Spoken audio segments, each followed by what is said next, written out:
Welcome to This Explainer. Today, we're unpacking the invisible, almost everywhere you look ubiquity of American influence around the globe. Think about it for a second. You could be walking the streets of Stockholm, see teenagers hanging out at a 7-Eleven, speaking to each other using American slang, and they are completely unaware of just how American they look and sound. Or look at the global economy. Nations literally have to use US dollars just to buy the oil that powers their own cities. It's everywhere. But how did this actually happen? How did the United States become the center of gravity for the modern world? Okay, let's dive into this. So we're going to hook right into this central question. How exactly did a startup nation conquer the world? Now, we're shifting completely away from your standard chronological high school history lesson today. Instead, we are embarking on a really fascinating intellectual journey.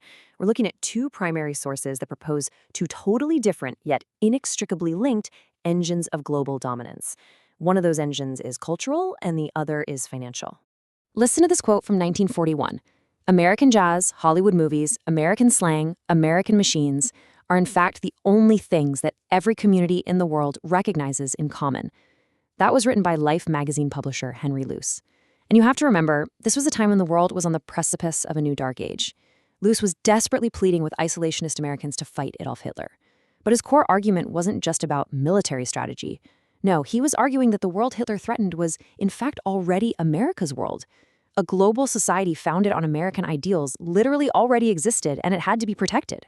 Which brings us to Engine 1, Disruptive Americanization. Based on the expansive historical research of Dr. Gregory Mitrovich from Columbia University, we uncover a pretty remarkable reality. The United States originally conquered the globe not with its military and not with the force of an empire coercing its subjects, but by acting as a cultural startup nation.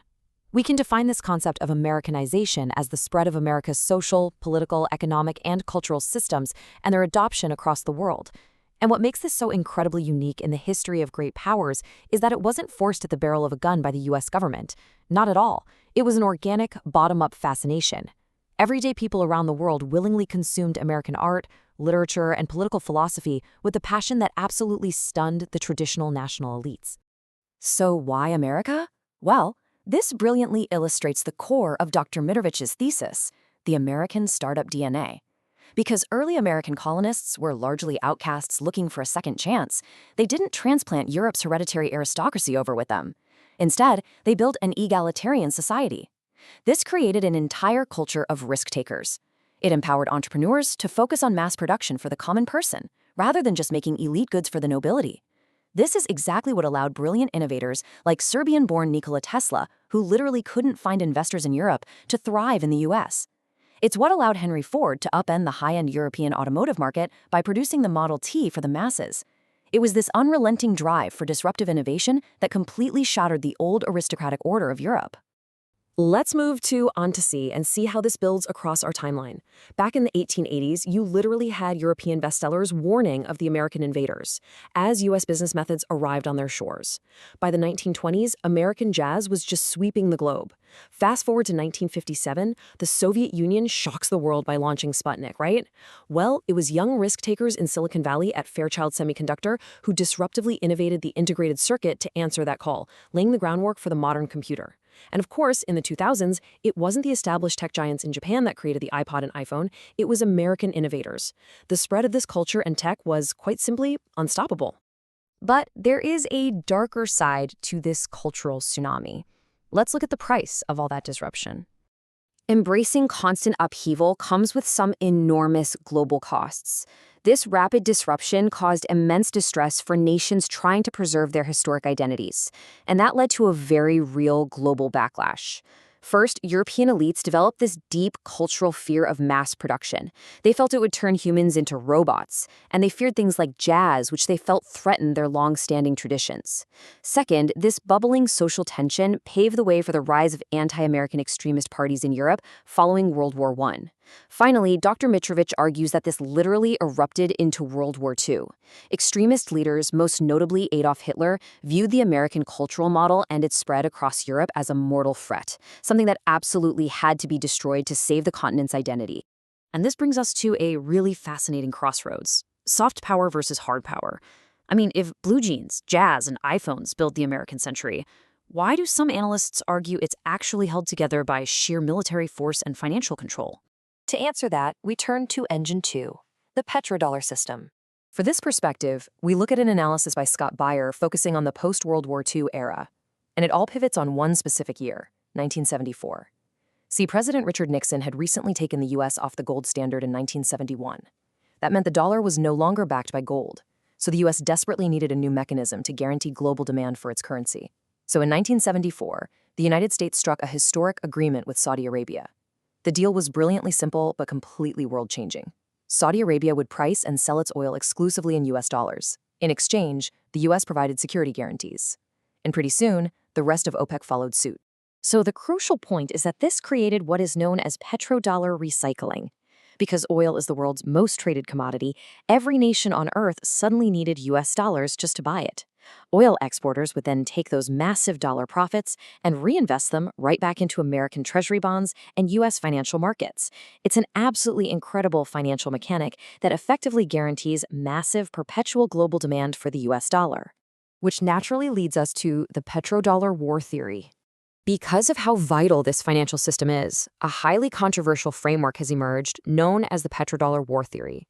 Promoted by figures like Robert Kiyosaki, this theory suggests that U.S. military interventions are driven by the absolute necessity to protect this currency monopoly.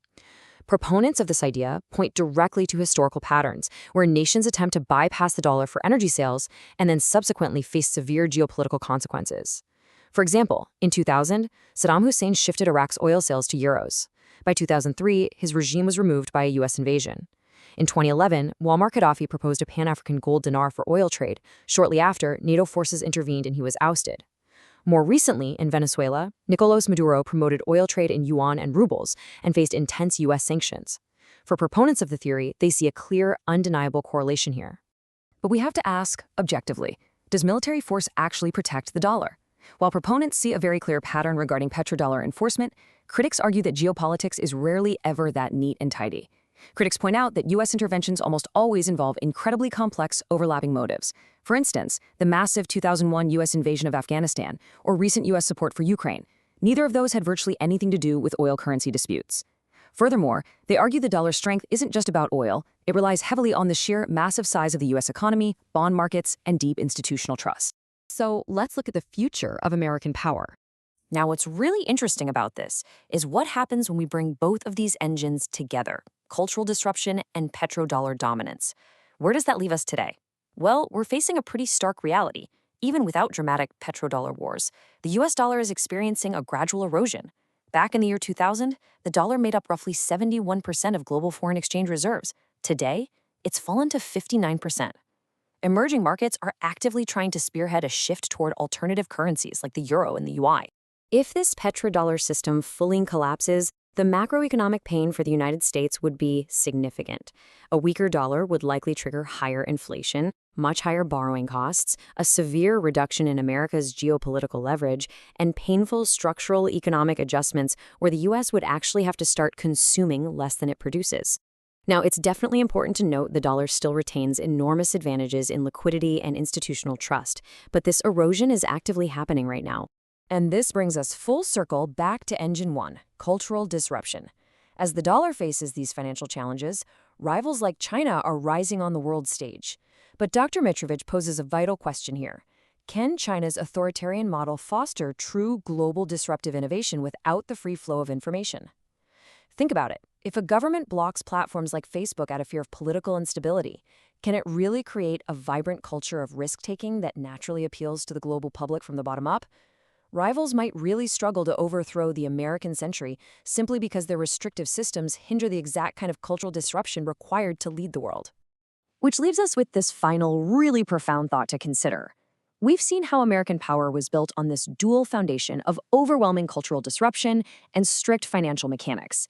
But if the petrodollar system continues to erode and the hard power of the dollar fades, is American culture still vibrant, appealing, and disruptive enough to sustain global leadership for the next century? It is a massive question, and I hope this explainer has given you the perfect framework to think about it. Thanks so much for learning with me today.